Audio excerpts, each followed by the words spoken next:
Hi, welcome back to a brand new video of the Targeted Individual Program, Targeted Individual Experience. You know, I'm watching Netflix, sorry, not Netflix, YouTube, and I saw this on my page. And again, like I said, you cannot make this shit up. Okay? When I talk about these things, right, particularly as a TI being targeted by the New York Predator Department and its predator officers, and who are using the religious fanatics within the religious organizations, within the churches, to engage in discrediting campaign, frame up, setup campaign, um, you know, all sorts of legal activity against TIs, right?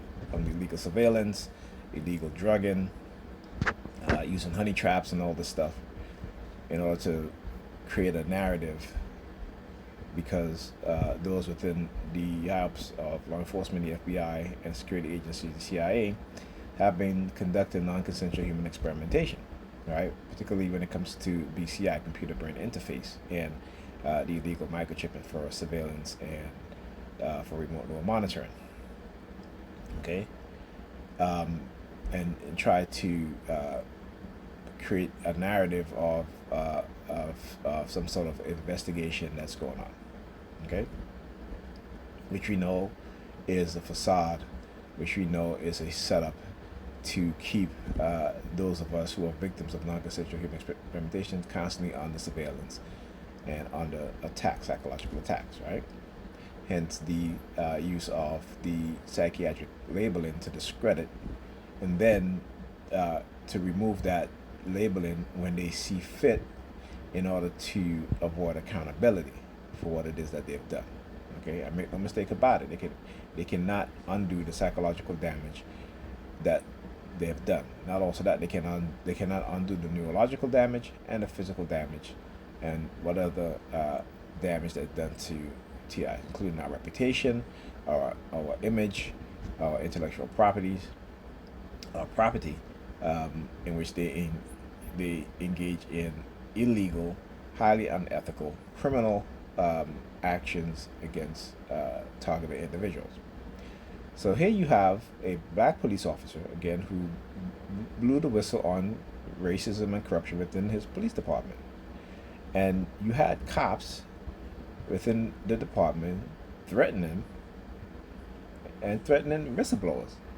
So it goes to show you that they're the majority of police officers, I said, they're not good cops. They're criminals, basically.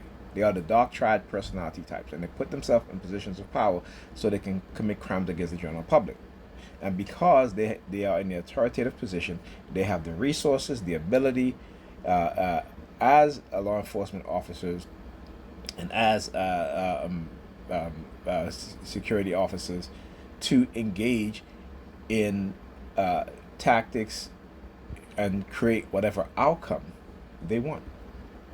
Okay, let's take a listen. And shout out to which this is not new, but they keep doing it. Virginia police officer is feeling betrayed and abandoned by his own department after blowing the whistle.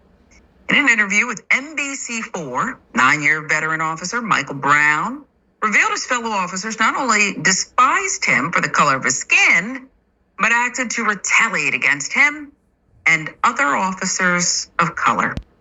Brown, alongside his partner Thomas Lester, reported Officer Daryl Warmoth after striking 17-year-old Kevon Hines in the neck. That was in October of 2020. Warmoth was charged and convicted of second-degree assault and misconduct in office.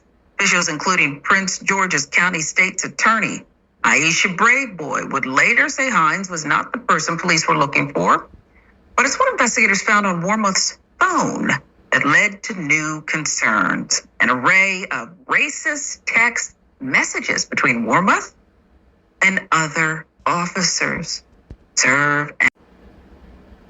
All right. So, like I said, okay, I don't have to make stuff up. The history is long, egregious, vile, despicable, when it comes to these white racists on the police force.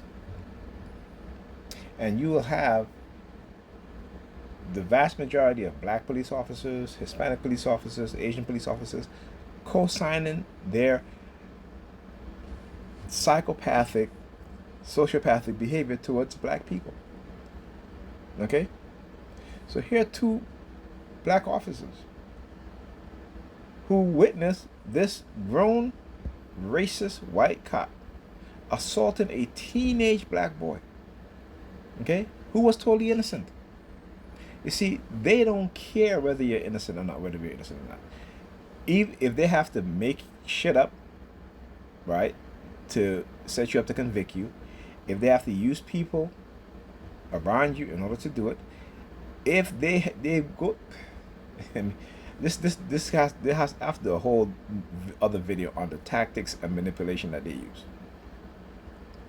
particularly against black men and black boys. Okay.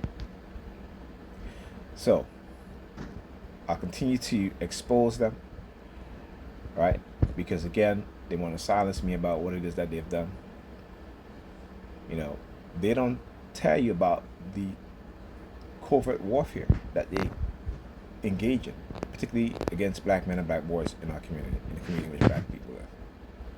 The manipulation of our minds, the drugging of our bodies, covert drugging, covert manipulative, psychological tactics and method to create a narrative about an individual, about black people in particular, or when they target a specific individual, to create that about that individual. Okay? And no one has a clue as to what it is that they've been doing. Well, I'm here to expose it. Alright, so I'll keep this video short. I'll talk to you guys on the next Target Individual video, Target Individual Experience.